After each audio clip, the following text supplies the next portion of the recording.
Developed by Orion Games, who in the past created Stalin Subway and its sequel, Stalin Subway Red Veil, and published by Russobit M, who have published basically every single Russian game ever made since the late 90s. And if you've played Stalin Subway, you already know what you're in for. This game is pretty similar to it in a lot of ways. You play as Jim Fail, a perfect name for the perfect protagonist. Jim Fail is a larger-than-life man working at the Acme facility. He's an engineer who just discovered, along with the rest of his engineer friends, that they can be fired as the factory is closing. And thus, in typical Russian fashion, the game starts with a workers' riot, where we and our engineer comrades punch our way up to the director's office. You get thrown outside, and the riot disperses. Your apparent best friend, insert name here, tells you that you might find a job in the big old city of Moscow, and thus, you leave. You go to Moscow and to a job agency, I think. You get told they only want accountants and basically get told to fuck off, so you do. And then this random guy offers you a job unloading a car, so you take it. You appear in an alleyway and some random dudes in sweaters start beating your ass with pipes. So in typical Gopnik fashion, you unleash your Soviet rage and you begin to beat their entire bloodline into the ground. And also, you got some glasses. These will come into effect in just a teensy little bit. So, we keep on destroying the Russian teenagers until we encounter two Soviet Santas talking about how they're going to rob a bank. You open up their safe for whatever reason, and they notice you have some very nice glasses. They ask you to put them on. And ladies and gentlemen, this is the game's only real gimmick or standout feature and the most prominent thing that was taken from the game's inspiration, They Live. The Santa Clauses are shot through the wall by a cop, and again, this time, we shoot our way out of the place. We somehow find ourselves in a warehouse car park and we begin mowing down guys. We enter a warehouse and find ourselves looking for a secret entrance. And after some time, you may notice there's literally nothing here.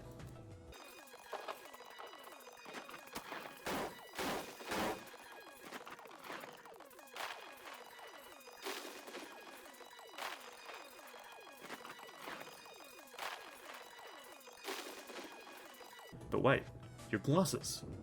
You put them on, and you see that they make stuff look different. They reveal the real meaning of adverts, and I guess walls too. Because you'll never guess where the secret entrance is. It's right there, and it looks like that. I don't think I need to comment on that at all, do I? You know what I think.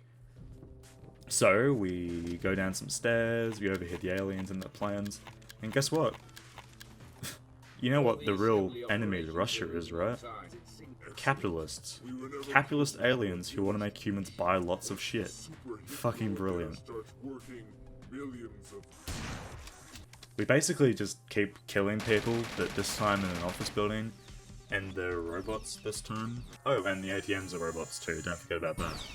These two enemy types are pretty much bosses for this game. They have way too much health. You just keep on walking up the office building until you reach the roof, and you find a portal. It leads to the alien mothership. We enter, kill some people, robot, alien things. We then kill the supreme leader of the aliens.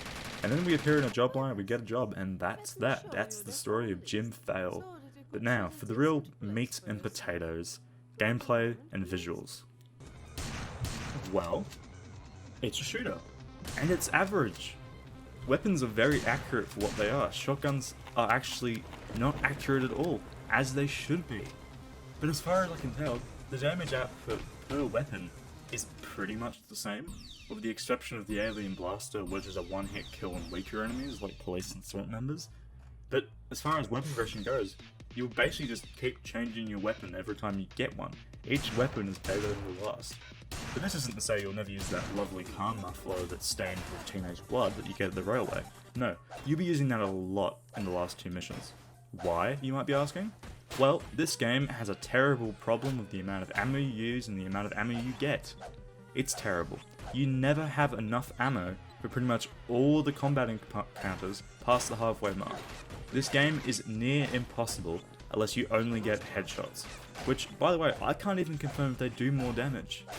And this, it only gets worse until you reaches its peak in the game's second last mission, where the only enemies you find drop blaster ammo and nothing else.